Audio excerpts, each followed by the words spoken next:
आपल्या वडीलधाऱ्या लोकांनी बहुतेक वेळा हेअर लॉस ऍक्सेप्ट केलं, पण आता ट्रेंड का बदलतो आहे? गुगलवरचा सगळ्यात खोटा हेअर ट्रान्सप्लांट मिथ.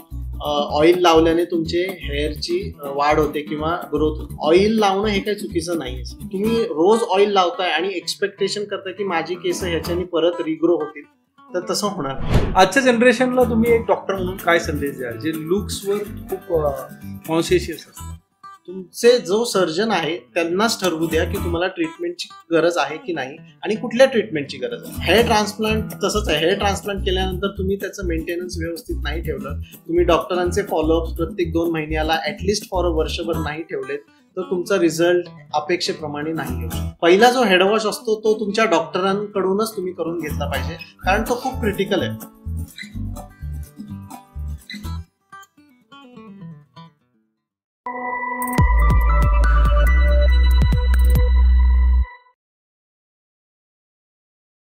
स्वागत आहे तुमचं या कोच किरण या पॉडकास्टमध्ये, जिथे प्रेरणा, ज्ञान आणि खरे अनुभव मिळतात एक नव्या दृष्टिकोनातून.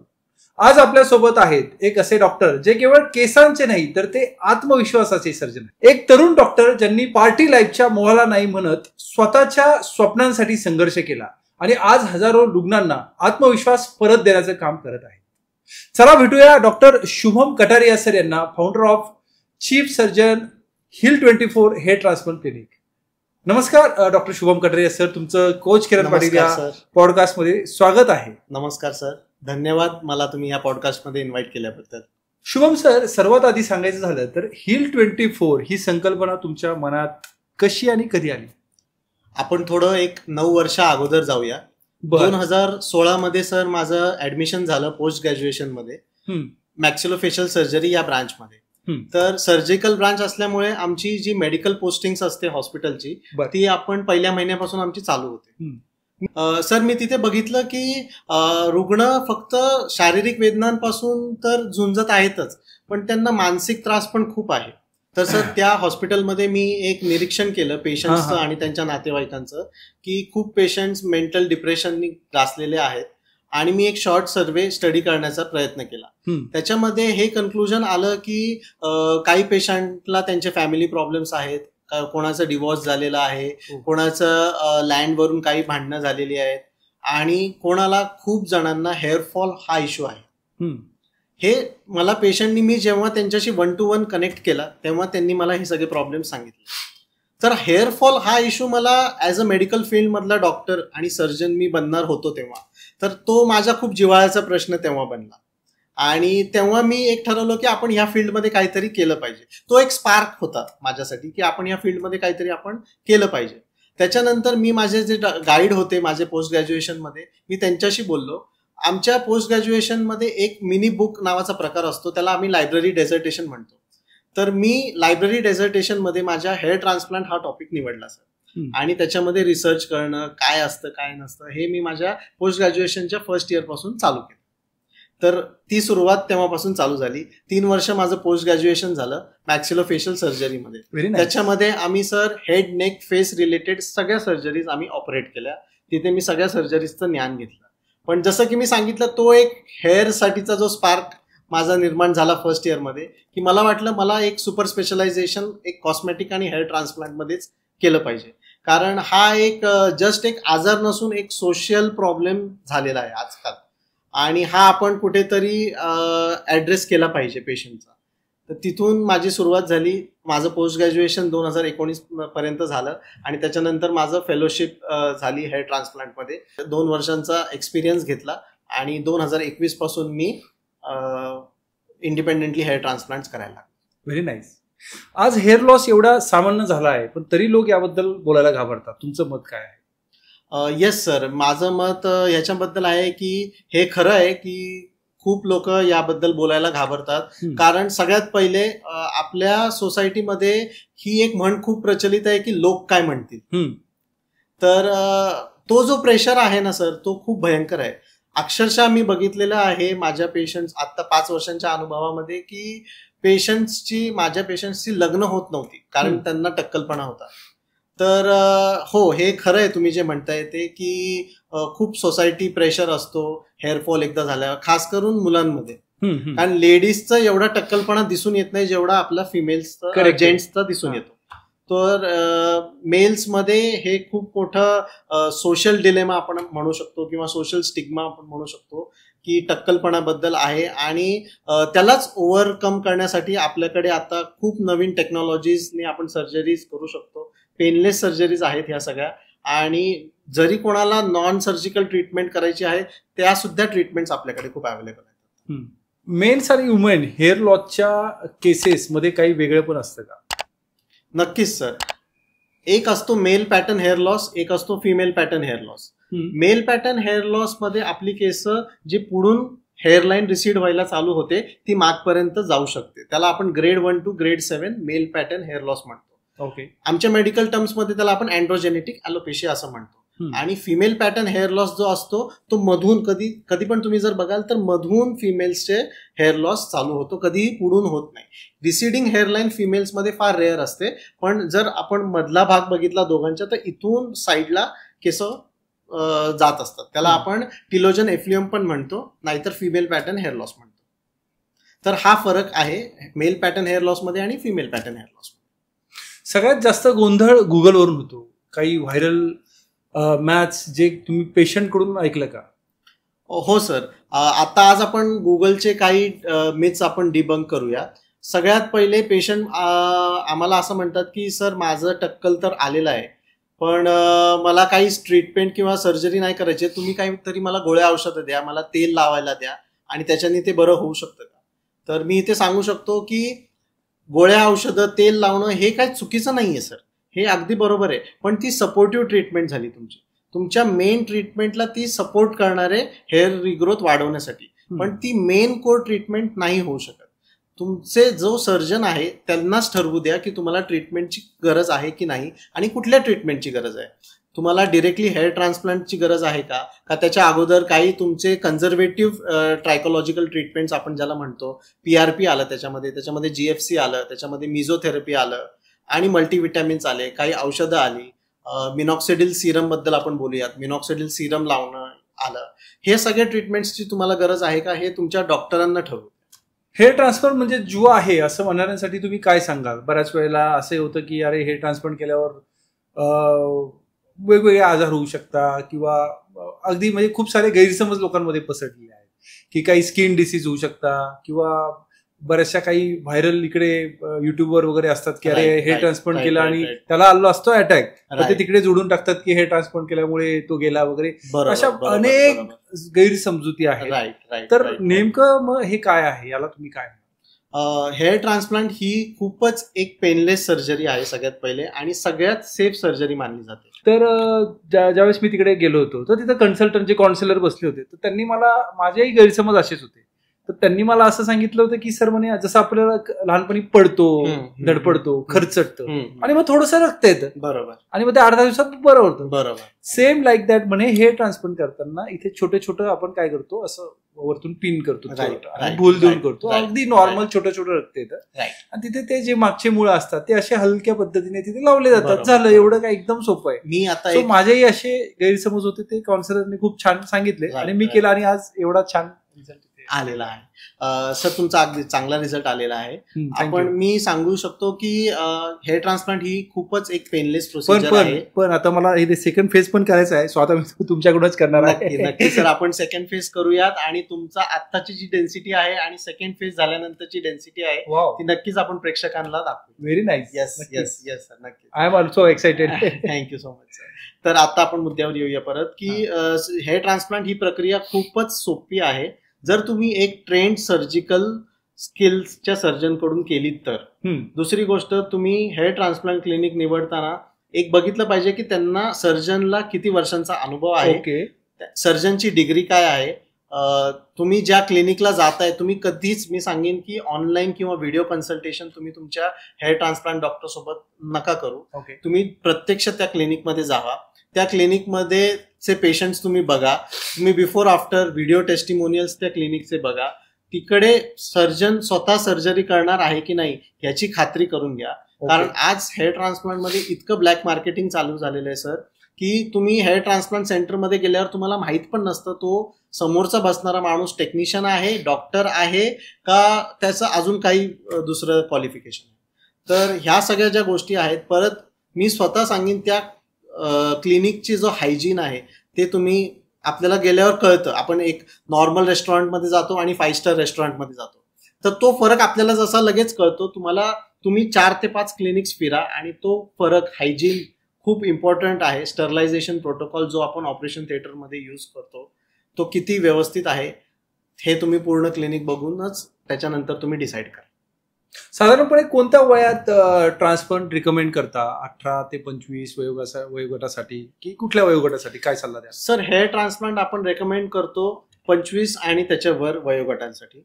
18 ते 25 हे डिसाईड करण्याचा फेज असतो की तुम्हाला हेअर ट्रान्सप्लांट लागणार आहे की नाही लागणार आहे भविष्यात. म्हणजे 25च्या वरतीच? Yes sir. 18 ते 25 मध्ये जर कोणाची हेअरलाईन रिसीड झालेली असेल तर मी रेकमेंड नाही करणार की त्यांनी हेअर ट्रान्सप्लांटला लगेच जावं. त्यांनी 25-26 वयापर्यंत त्यांनी वेट करावा की त्याचं किती हेअर लॉस होतोय. परत तुमच्या हेअर ट्रान्सप्लांट डॉक्टरकडे तुम्ही जावा आणि त्यांचा सल्ला घ्या आणि एकदा 25+ तुम्ही झालात की मग तुम्ही सर्जरीसाठी ऑप्ट करू शकता. हेअर ट्रान्सप्लांट म्हणजे परमनंट सोल्युशन असतं का? किती % सक्सेस रेशो असतो?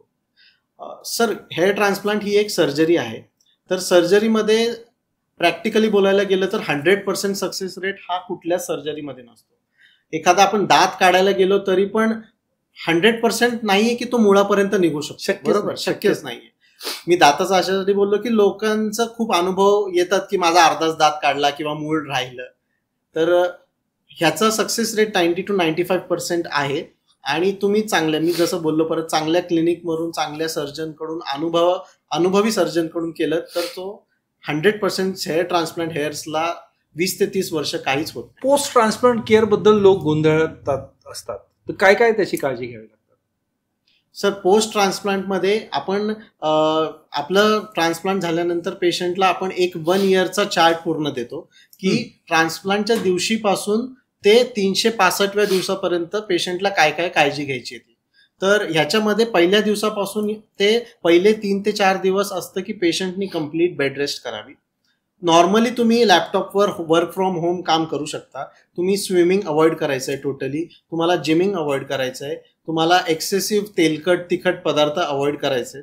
आणि आम्ही रेकमेंड करतो की जर तुमचा हेअर ट्रान्सप्लांट झाला असेल तर तुम्ही एक 2 ते 3 उशा घेऊन मग झोपा वरती, जेणेकरून जी स्वेलिंग असते हेअर ट्रान्सप्लांट नंतर, तुम्ही इंटरनेटवर आजकाल खूप व्हायरल होतंय की पूर्ण फेस सूज आलेली आहे, तर तसं होऊ शकतं. येस, होऊ शकतं, but that is absolutely normal sir. आणि ती स्वेलिंग कमी होण्यासाठी आपण हे रेमेडीज देतो. आणि जे आपण अँटीबायोटिक्स, अनॅल्जेसिक्स म्हणजे पेन किलर्स वगैरे जे तुमचे डॉक्टर देतील ते तुम्ही नक्कीच घेतले पाहिजे. ह्या सर्व काळजी जे उपाय तुम्ही केलेत तर नक्कीच हेअर ट्रान्सप्लांट तुमचं सक्सेसफुल होणार. त्याच्यानंतर आम्ही एक सलाईनचा स्प्रे देतो पेशंटला मारायला. तो 1-1 तासाने तुमच्या ट्रान्सप्लांटेड एरियावर तुम्ही तो मारायचा 10 दिवस. येस. 10व्या दिवशी खूप क्रिटिकल असतं सर की तुम्ही हेडवॉश जो हा पार्ट आहे तो खूप क्रिटिकल असतो. मी रेकमेंड करीन की हेडवॉश हा तुम्ही घरी नाही केला पाहिजे. पहिला जो हेडवॉश असतो तो तुमच्या डॉक्टरांकडूनच तुम्ही करून घेतला पाहिजे, कारण तो खूप क्रिटिकल आहे. तो हेडवॉश करताना जर मुळापासून परत केस निघाली तर तिथे केस येणार नाही सर. तर हा पहिला हेडवॉश खूप इम्पॉर्टंट असतो, तो तुम्ही तुमच्या सर्जनकडूनच करून घेतला पाहिजे. कॉस्ट विरुद्ध क्वालिटी, जेव्हा लोक सस्ता पर्याय निवडतात तेव्हा काय काय धोके होण्याची संभावना असते? सर, माझ्या क्लिनिकची एक टॅगलाईन आहे, heal 24, invest in yourself. तर ही इन्व्हेस्टमेंट आपण कोणा दुसऱ्यांसाठी नाही करतोय. सगळ्यात पहिली गोष्ट, ही इन्व्हेस्टमेंट आपण स्वतःसाठी करतो. सेल्फ इन्व्हेस्टमेंट आहे. आणि अजून एक गोष्ट याच्यामध्ये आहे की जेव्हा जेव्हा तुम्ही कॉम्प्रोमाइज कराल कॉस्टवर, तुम्हाला क्वालिटी भेटणारच ह्याची खात्री नाहीये. तर तुम्ही 4 ठिकाणी तुम्ही 4 डॉक्टरांचं ओपिनियन घ्या, पण कॉस्टवरून तुम्ही ठरवू नका की इथे कमी आहे तर मी इथे निवडतो की मला इथे हेअर ट्रान्सप्लांट करायचंय म्हणून. कारण कधी कधी कॉस्ट कमी असल्यावर 100% क्वालिटीमध्ये फरक येणार म्हणजे येणार. ते तुमचे ग्राफ्ट्स एकतर तुम्हाला सांगतील 3,000 3,500 ग्राफ्ट्स यूज करतोय, पण करतील 1,800-2,000 ग्राफ्ट्स यूज.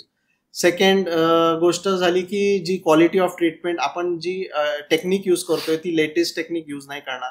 जे इन्स्ट्रुमेंटेशन आपण ऑपरेशन थिएटरमध्ये यूज करतोय त्या क्वालिटीचे ते यूज नाही करणार, स्टेनलेस स्टीलचे यूज करतील, आपण टायटेनियमचे यूज करतो. या खूप टेक्निकल गोष्टी झाल्यात, पण हे सगळी कॉस्टिंग आपण त्याच्यावरून ठरवलेली असते. सर त्याच्यानंतर काय असतं की हेअर ट्रान्सप्लांट झाल्यानंतर आपण आपल्या क्लिनिकमध्ये पेशंट्सला एक पॅकेज देतो.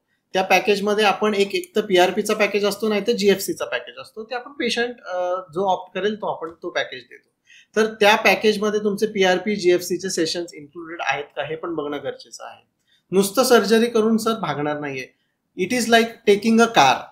If you take a car, जर तुम्ही त्याचं वर्षभर मेंटेनन्स नाही ठेवला तर ती कार तुम्हाला पाहिजे तो रिझल्ट, पाहिजे तो ऍव्हरेज नाही देणार.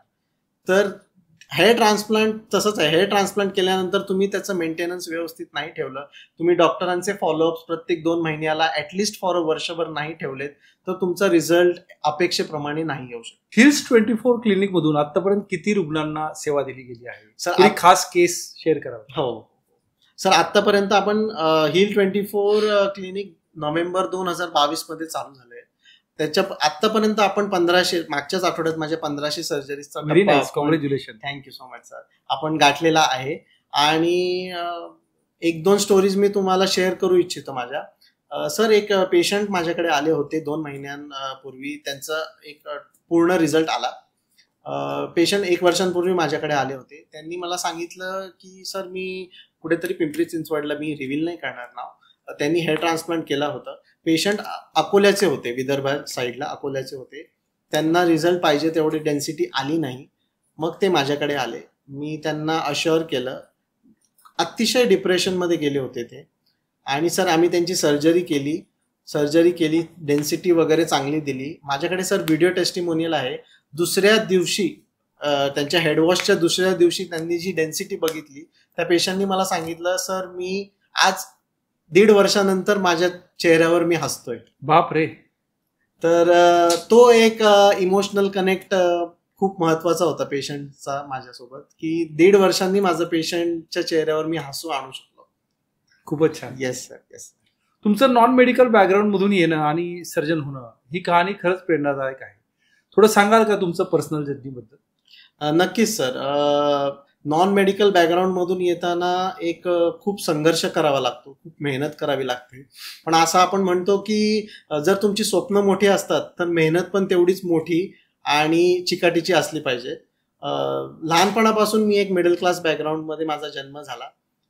लहानपणापासूनच आपण खेळतो वगैरे, तसं आमची स्कूलिंग पण एक माझं मराठी माध्यमातून माझं स्कूलिंग झालं.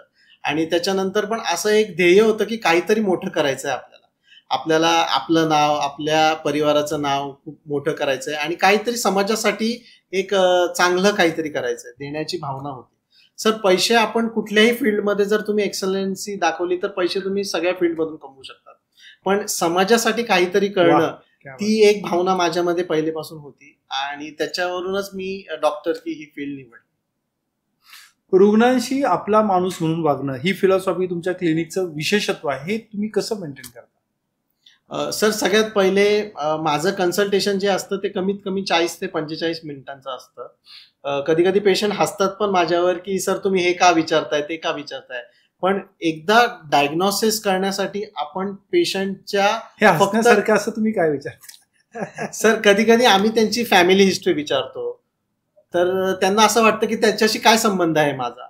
पण जेनेटिक हिस्ट्री, हेरिडेटरी हिस्ट्री ही खूप फार महत्वाची आहे. कधी कधी आम्ही त्यांना विचारतो तुमच्या घरात खूप स्ट्रेसफुल आहे का, तुमच्या घरातलं वातावरण कसं आहे. वातावरणावरही yes sir, yes sir, yes sir.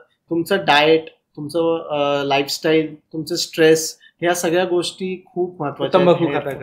Yes yes, drink वगैरे सगळं sir. Yes yes yes. Non-veg जास्त खाता? Yes yes yes. नॉनव्हेज मी म्हणेन सर, नॉनव्हेज खाल्ल्याने हेअरचा डिरेक्टली असा काही परिणाम होत नाही, पण तुम्ही जर खूप फ्राईड किंवा तळलेलं खात असाल तर त्याच्याने नक्कीच परिणाम होतो. तर ती डिटेलमध्ये हिस्ट्री जाऊन त्याचं डायग्नोसिस करणं फार इम्पॉर्टंट असतं. आणि त्या हिस्ट्रीमध्ये जात असताना कधी कधी पेशंटला पण असं वाटतं की आजकाल आपण बघतो सर बोलायला कोणीच राहिलेलं नाहीये पेशंट. तर पेशंट तेव्हा खुलतो आणि त्यांचा एक इमोशनल कनेक्ट माझा तसा होतो पेशंट. येस.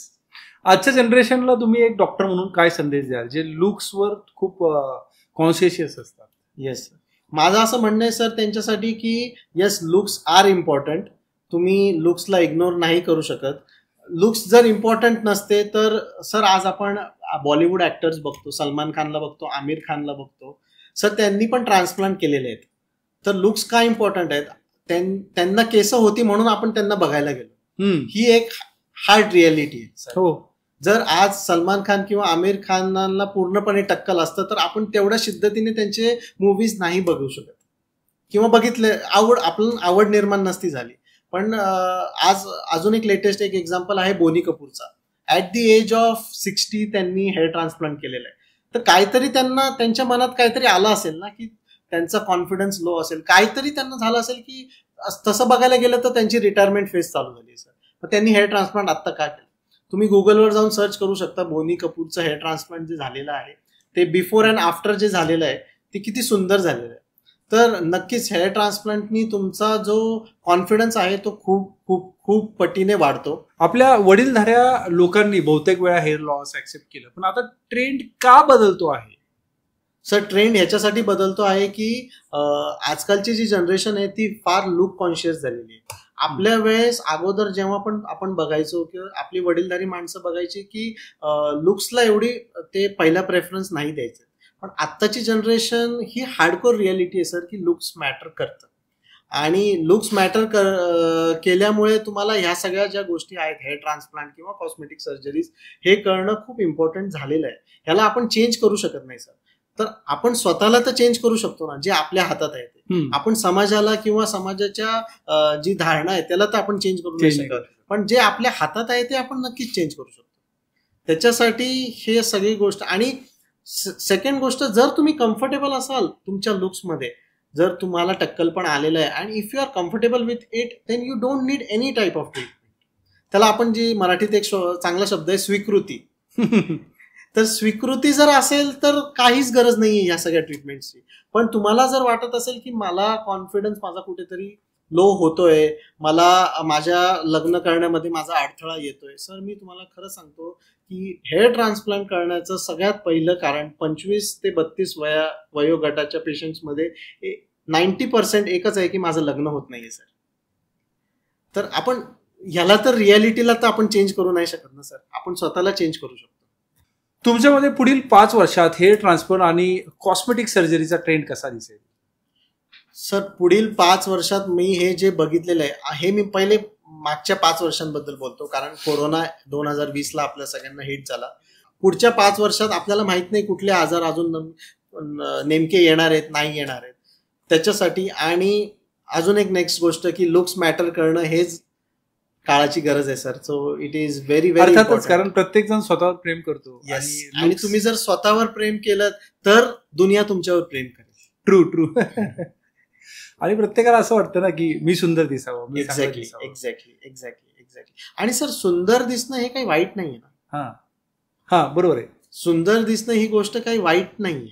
आणि आजकाल सुरुवातीला तरी लोक घाबरत होते, पण आजकाल प्रत्येक जण आता त्यांना माहित झालं की हेअर ट्रान्सप्लांट केल्याशिवाय पर्याय नाही, कारण पाण्यात एवढे बदल झाले आहे, हायब्रिड आहे, म्हणजे गावरान खायला आपल्याला मिळत नाही. तर त्यामुळे हेअर फॉल होतोच किंवा प्रदूषण एवढं आहे, हवा तशी आहे, वेगवेगळे एवढे आजार निघायचं कारणच ते आहे. सर मुख्यतः मी काही 4-5 कारणं सांगू इच्छितो तुम्हाला की हेअर लॉस कशामुळे होतो. हेरिडेटरी आणि जेनेटिक म्हणजे अनुवंशिक आपण ज्याला म्हणतो, तर त्याचं मुख्य कारण आहे. बाकी सेकंडरी आपण जर म्हणायला गेलो तर तुमचं लाईफस्टाईल चेंजेस, तुमचं स्ट्रेस खूप वाढलेला आहे, तुम्हाला प्रॉपर न्यूट्रिशन डाएट भेटत नाहीये, हे सगळे ऍड ऑन करतात. अच्छा, पण डाएटचंही माहित नाही की नेमकं काय खायचंय, किती खायचंय, किती प्रमाणात खायचंय. एवढी धावपळ वाढलेली आहे की लोकांना स्वतःच्याकडे लक्ष द्यायलाच वेळ नाहीये. त्याच्यासाठी सर आपण हील 24 क्लिनिकमध्ये प्रत्येक पेशंटसाठी एक कस्टमाइज डाएट प्लॅन बनवतो. Very nice. येस. आणि त्या डाएट प्लॅन मध्ये आपल्याला डाएटमध्ये जे इन्क्लूड करायचंय ते तर असतंच, पण तुम्हाला काय काय अवॉइड करायचंय हे सुद्धा आपण त्या डाएट प्लॅन मध्ये पेशंटला देतो. त्याच्यासोबत आपण अजून एक हेअर मेंटेनन्स टिप्स म्हणून एक माझं स्वतःचं मी बनवलेलं एक आर्टिकल आहे. त्या आर्टिकल मधले जे बुलेट पॉइंट्स आहेत की तुमचे हेअर मेंटेन्स कसे ठेवायचे ट्रान्सप्लांट झाल्यानंतर, किंवा इन जनरल जर फिमेलमध्ये हेअर लॉस असेल तर तुम्ही काय होम रेमेडीज करू शकता तुमच्या हेअरसाठी, याचं सुद्धा आपण पेशंटला प्रोव्हाइड करतो. फंटॅस्टिक. येस. खूपच छान माहिती दिली. आता काही रॅपिड फायर प्रश्न जे तुम्हाला एका शब्दात द्यायचं आहे. कॉन्फिडन्स म्हणजे काय एका शब्दात सांगा. हिल 24. हेअर ट्रान्सफर नंतर पहिली प्रतिक्रिया कशी वाटते तुमच्याकडून? ए सॅटिस्फॅक्शन, बी सरप्राईज आणि C tears of joy. Actually तिन्ही सर. म्हणजे ह्याच्यामध्ये काही ऑप्शन नाहीये. मला सॅटिस्फॅक्शन आहेच, टीअर्स ऑफ जॉय येस नक्कीच आहे. की रात्री झोपताना एक वेगळ्याच प्रकारचं ते इमोशनल आहे की मी या पेशंटची लाईफ चेंज केली. गुगलवरचा सगळ्यात खोटा हेअर ट्रान्सप्लांट मिथ. गुगलवरचा सगळ्यात खोटा हेअर ट्रान्सप्लांट मिथ असा आहे की तुम्ही ऑइल लावल्याने तुमचे हेअरची वाढ होते किंवा ग्रोथ होते. ऑइल लावणं हे काही चुकीचं नाहीये सर. आपण जर बघितलं तर कोकोनट ऑइल हा एकमेव ऑइल आहे जो आपल्या केसांच्या मुळांपर्यंत जातो. त्याचा मॉलिक्युल हे सायंटिफिकली प्रूव्हन आहे. बरोबर. पण त्याचं काम फक्त केसांना एक मॉइश्चरायझर देणं पुरतं आहे. हिवाळ्यामध्ये केस फार ड्राय होतात तर तेव्हा तुम्ही ऑइल वीकमधून 1 किंवा 2 वेळा लावू शकता. पण जर तुम्ही रोज ऑइल लावताय आणि एक्सपेक्टेशन करता की माझी केस ह्याच्यानी परत रिग्रो होतील तर तसं होणार नाही. तर हा एक मिथ काय गुगलवर आहे. रिग्रो. पेशंट कडून आलेला सगळ्यात मजेशीर किंवा इमोशनल कमेंट. सगळ्यात इमोशनल कमेंट तर मी जसं तुम्हाला सांगितलं सर की माझा एक पेशंट आता आपण एक डिस्कस केलं. माझा एक पेशंट होता ज्यांनी 1.5 वर्षानंतर त्यांनी सांगितलं की माझ्या चेहऱ्यावर एक मी हसलोय सर. तो एक खूप इमोशनल कनेक्ट होता माझ्यासाठी. आणि अजून एक गोष्ट मला माहित नाही की मी बोलावी नाही का इथे, पण माझा एक पेशंट आत्ता जस्ट मागच्या महिन्यात आला होता. तो छत्रपती संभाजीनगर मधून आला होता. तो एम-फार्म करतोय आता. 26-27 वर्ष आहे त्याचं. त्यांनी लेट चालू केलं. एम-फार्मला त्यांनी ऍडमिशन घेतलं. पण त्याला पॅची बियर्ड होती सर. तर त्याला बियर्ड ट्रान्सप्लांट करायचं होतं. त्यांनी कन्सल्टेशन वगैरेसाठी आला. तो त्यांनी बघितलं आणि परिस्थिती एवढी नव्हती त्याची. पण माझ्या टीमनी त्याला जो कोटेशन दिलं तर त्यांनी लगेच हो म्हणून सांगितलं. तर ऍज अ क्युरिओसिटी म्हणून मी त्याला विचारलं की बाबा अरे तुझी परिस्थिती नाहीये एवढं मी बघितोय वगैरे. आई वडील पण एक खेडेगावातनं आले होते त्याचे सर्जरीच्या दिवशी. तो बोलला की सर मला ना स्कॉलरशिपचे पैसे मिळाले सर आणि मी त्याच्यातनं हेअर ट्रान्सप्लांट केलं सर. तर एक फन काय वय होतं त्याचं? वय 27 वर्ष होतं. Very nice. येस. तर त्याची पण आपण सक्सेसफुली बियर्ड ट्रान्सप्लांट केली. मस्त. येस. तर कधी जॉयफुल मोमेंट्स असतात, कधी इमोशनल मोमेंट्स असतात, कधी टीअर्स ऑफ जॉय असतं. Emotional plus Joy. Very nice. हे सगळे आम्ही पेशंटला सर मी एवढं वर्षात 5 वर्षांचा माझा अनुभव आहे आता. मी एवढं बघितलंय की तुम्ही माझे वडील नेहमी सांगायचे की मी त्या डॉक्टरांकडे गेलो ना की मी अर्धा बरा होतो. त्यांनी गोळ्या औषधं नाही दिले तरी. तर तो जो कनेक्ट तुम्ही पेशंट सोबत जर केला ना तर तुमचं पेशंट 100% अर्धा बरा तिथेच होईल. तर आमच्या टीमची ही खासियत आहे की अश्युरन्स की तुम्हाला केस नक्की परत येते. वा. ही आम्ही नक्की देतो. मस्त. शुभम सर तुम्ही खरंच एक इन्स्पिरेशनल व्यक्ती आहात. तुमचा प्रोफेशनलिझम, तुमचा ट्रुथफुलनेस आणि पेशंट सेंट्रिक ॲटिट्यूड हाच हिल 24चा DNA आहे. आमच्या श्रोत्यांना एक शेवटचा संदेश द्या जे हेअर लॉसमुळे स्वतःवरून विश्वास हरवले आहेत. तुम्हाला घाबरण्याची काहीच गरज नाहीये. तुमचे केस आणण्याची पूर्ण जबाबदारी हिल 24 क्लिनिकची आहे. तर जरी तुम्ही हेअर लॉस या प्रॉब्लेम सोबत डील करत असाल तर तुम्ही at any age is just a number. तुम्ही ॲट एनी एज 16व्या वर्षांपासून ते 75 वर्षांपर्यंतच्या ट्रीटमेंट्स आपण करतो पेशंट्सचे. Very nice. Age is just a number sir. खूपच छान. याच्यावर एक पॉडकास्ट होईल आपला. येस. आणि मी नक्की तुम्हाला सांगेन की आपण सेकंड पार्ट मध्ये टेक्निकल गोष्टींमध्ये जाऊया. हेअर ट्रान्सप्लांट कसं होतं, त्याचे कॉम्प्लिकेशन्स काय आहेत, किंवा हे ट्रान्सप्लांट झाल्यानंतर 10 दिवस काय काळजी घेतली पाहिजे, खाल्लं कसं पाहिजे, हे खूप डिटेल पॉडकास्ट केला पाहिजे की नाही केला पाहिजे. नक्की. आपण नक्कीच शुभम सरांबरोबर सेकंड पार्ट मध्ये भेटणारच आहोत. केस गेले तरी चालेल पण आत्मविश्वास जाऊ देऊ नका. कारण हेअर लॉस ही एक मेडिकल कंडिशन आहे आणि आज त्यावर उपचार देखील आहेतच. पॉडकास्ट आवडला असेल तर फॉलो करा, लाईक करा, शेअर करा आणि जास्तीत जास्त तुमच्या जवळच्या मित्रांना ज्यांना केसांचे प्रॉब्लेम आहेत, नातेवाईकांना केसांचे प्रॉब्लेम आहेत, तुमच्या काही क्लायंटला केसांचे प्रॉब्लेम आहेत, कलिगला असतील, तुमच्या कॉलनीतल्या लोकांना असतील तर हा जास्तीत जास्त त्यांना शेअर करा जेणेकरून त्यांना परफेक्ट ही ट्रीटमेंट आपल्या हिल 24 मध्ये मेल आणि तेही तज्ज्ञ डॉक्टर शुभम कटारिया यांच्याकडून, ज्यांनी 1500+ आज सक्सेस स्टोरी क्रिएट केलेलं आहे आणि त्यांच्या चेहऱ्यावरचं जे गेलेलं स्मित हास्य आहे ते परत मिळवून दिलेलं आहे. तर पुन्हा भेटूया डॉक्टर शुभम कटारिया यांच्या सोबत नव्या एपिसोडसह. तोपर्यंत थँक्यू व्हेरी मच. स्वस्थ राहा, मस्त राहा आणि कुटुंबाची काळजी घ्या.